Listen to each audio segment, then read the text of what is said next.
बिस्मिल्लाहिर्रहमानिर्रहीम। अस्सलामुअलैकुम। BBC 11 headlines news studio से मैं हूं सबा मुनीर। आपको अपडेट करें लाहौर से, जहां जहांगीर तरीन का कहना है कि इस्लामाबाद से कुछ लोगों ने वज़ीर आज़म से मेरी मुलाकात की यकीन दहानी कराई है।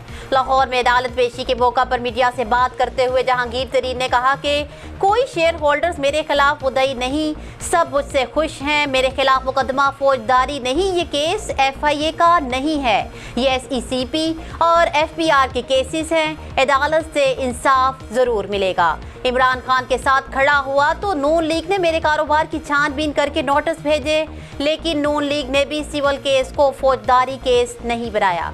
जहांगीर तरीन ने कहा है कि हुकूमती कमेटियों की खबर TV पर देखी, लेकिन हमसे किसी ने राबिता नहीं किया। मैंने कहा हुकूमती कमेटी से कोई बात नहीं करेंगे। इमरान खान से देरीना ताल्लुक और ऐसा रिश्ता है जो कमज़ोर नहीं होना चाहिए।